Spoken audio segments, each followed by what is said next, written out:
जय श्री राम। अभी मेरी उपस्थिति अयोध्या में है और अयोध्या के राजमहल के नाम से प्रसिद्ध ये विशाल प्राचीन मंदिर है और इस मंदिर के पुजारी जी मेरे साथ हैं। बहुत बहुत स्वागत है आपका। जय श्री पुजारी जी, थोड़ा सा इस भव्य प्राचीन मंदिर के बारे में बताइए। राम। ये अयोध्या का राजद्वार मंदिर है। आज से 500 वर्ष पूर्व अयोध्या नरेश महाराजा दर्शन सिंह ने इस मंदिर का निर्माण करवाया था। यह मंदिर भगवान राम के राज दरबार के रूप में, जिसे राम दरबार कहते हैं, ये जाना जाता है। अयोध्या का सबसे ऊंचा मंदिर है। कभी त्रेता युग में इस राजद्वार मंदिर से लेकर राम जन्मभूमि तक ये पूरा एक महल हुआ करता था। भगवान राम का महल हुआ करता था। इसको आज भी रामकोट क्षेत्र कहते हैं। इस पूरे क्षेत्र को राजद्वार से लेकर राम जन्मभूमि तक ये रामकोट क्षेत्र है, रामकोट वार्ड के रूप में जाना जाता है। कभी त्रेता युग में ये पूरा एक महल हुआ करता था। राजद्वार का अर्थ होता है राजा का द्वार, यानी भगवान राम के महल का मुख्य द्वार था। द्वार पर हनुमान जी बैठे थे, जिसको आज आप हनुमान गढ़ी के रूप में देख रहे हैं। हनुमान जी, जैसा हनुमान चालीसा में भी लिखा हुआ है, राम द्वारे तुम रखवारे हो तन आज्ञा बिन पैसारे। भगवान राम के राजद्वार के रखवाले हनुमान जी। ठीक। रामायण रामचरितमानस में राजद्वार का जिक्र बिल्कुल स्पष्ट रूप से लिखा हुआ है। भगवान राम जब रामनवमी के दिन अयोध्या में जन्म लेते हैं तो स्वर्ग से ब्रह्मा विष्णु महेश सभी देवता भगवान राम का दर्शन करने अयोध्या राजद्वार पर पहुंचते हैं। लिखा हुआ है साफ स्पष्ट। आप इन्हीं हनुमानगढ़ी और राजद्वार मंदिर के मध्य जो 20 फीट की सड़क है, आप अंदर जाते हैं तो आपको 100 मीटर की दूरी पर दशरथ महल, यानी महल का वह हिस्सा जहां राजा दशरथ बैठते थे, वो आज दशरथ महल के नाम से जाना जाता है। जहाँ हम लोग उपस्थित हैं, हम लोग की बातें हो रही है, यहाँ से दशरथ महल की जिक्र आप कर रहे हैं, तो कितनी दूरी है? यहाँ राजद्वार से दशरथ महल की दूरी मात्र 100 मीटर। अच्छा। जहाँ इस मंदिर का कैंपस समाप्त होता है उसी जगह पर दशरथ महल है। बिल्कुल जी, आप मैदान से जाएंगे, कभी ये रामलीला मैदान था, इस राजद्वार की रामलीला होती थी। जैसे ही दशरथ ये रामलीला मैदान समाप्त होता है, उसी तिराहे पर दशरथ महल है। और दशरथ महल के बगल में ही 50 मीटर की दूरी पर कनक भवन है, जिसे माँ कैकेयी ने सीता जी को मुँह दिखाई में रहने के लिए दिया था। कनक भवन जाएंगे तो वहाँ आपको केवल राम और सीता का विग्रह मिलेगा। बाद में उसको मध्य प्रदेश के राजा ओरछा नरेश ने एक मंदिर के रूप में कनक भवन मंदिर बनवाया।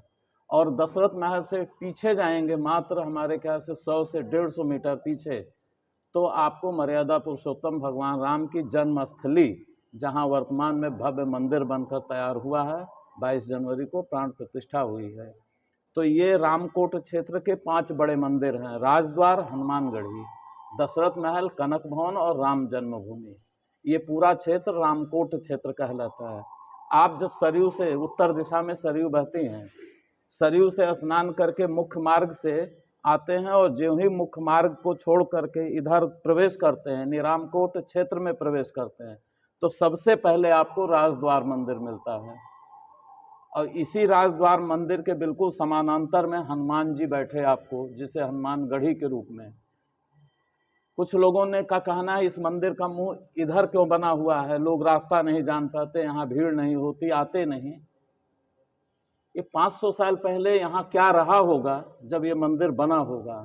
और भगवान ने तो स्वयं कहा है ना, जन्म भूमि पुरी सुहावन, उत्तर दिश सरयू बह पावन, है ना। इस राजद्वार के उत्तर दिशा में सरयू बहती हैं, इसीलिए राजद्वार का ये स्ट्रक्चर मंदिर का उत्तर दिशा में रखा गया। हनुमानगढ़ी है, हनुमान जी भी तो उत्तर दिशा में ही बैठे हुए हैं। जी जी, बिल्कुल भगवान के ही पीछे बैठे हुए हैं ना, उत्तर दिशा में ही मुंह करके बैठे हैं। और जो वर्तमान मंदिर बना है वो भी अभी उसका आप कलश बनकर तैयार होने दीजिए, देखिएगा। राजद्वार और राम जन्मभूमि मंदिर भी उत्तर और पूर्व दिशा के ईशान कोण में बना हुआ है। पूरब में नहीं है, वो देखने में लगता है पूरब है, लेकिन ये उत्तर दिशा में, उत्तर और पूर्व दिशा के ईशान कोण पर राम जन्मभूमि मंदिर बनकर तैयार हुआ है। लगभग ये राजमहल कितने सौ साल पुराना होगा? ये लगभग 500 साल पहले का बना हुआ मंदिर है। थोड़ा इसके बारे में बताइए। यहाँ भगवान पुरुषोत्तम श्री राम का दरबार लगता था, हाँ, इन जी, चीज़ों को जी। बताइए। हाँ, ये भगवान राम का दरबार लगता था।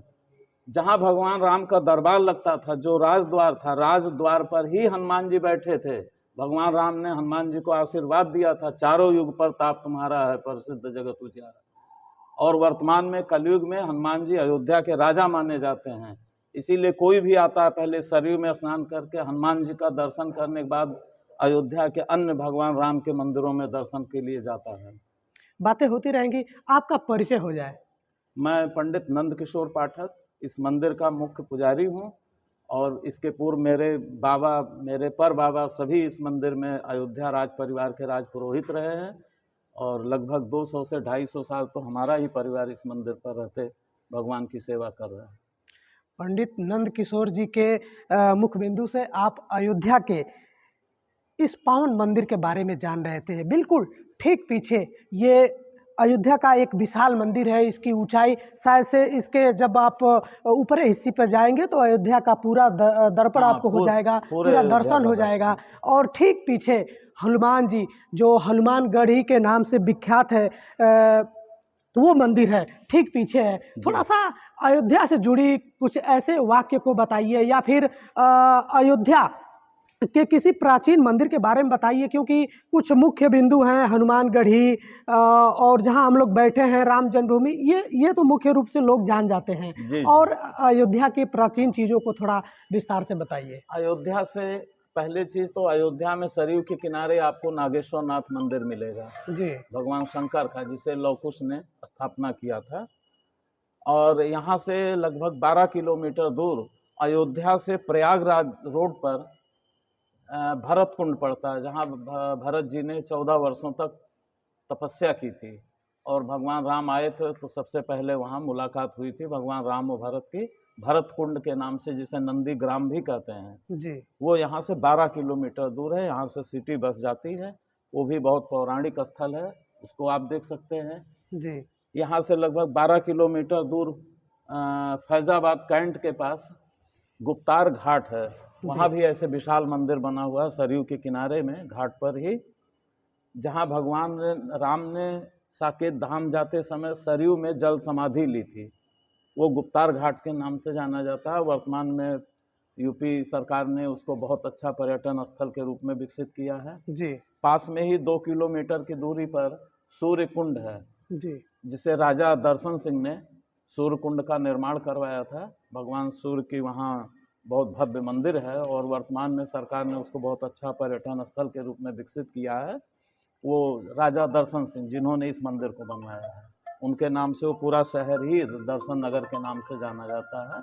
अयोध्या से वाराणसी रोड पर वो पड़ता है, यहाँ से मात्र 2 किलोमीटर की दूरी पर। जी चलिए, राजभवन में हम उपस्थित हैं, और राजभवन, जब आप अयोध्या आइए, श्री राम जन्मभूमि, श्री राम प्रभु का दर्शन करने आइए, हनुमानगढ़ी हनुमान जी का दर्शन करने आइए, तो ठीक बगल में आपको ये एक ऐतिहासिक जो राजभवन के नाम से हाँ, है, राजद्वार। आप यहाँ भी आइए। जब आएंगे तो आपको ये पुरानी धरोहर देखने को मिलेगी। आपको जब आप देखेंगे, इस पे आपकी नज़र पड़ेगी, तो शायद आपका मन प्रफुल्लित होगा और आप देखने के इच्छुक भी होंगे और आशीर्वाद भी मिलेगा। मोहन जी, अगर और कुछ सोशल मीडिया का ज़माना है, उसके माध्यम से कुछ और बोलना चाहते हो तो बोल सकते हैं।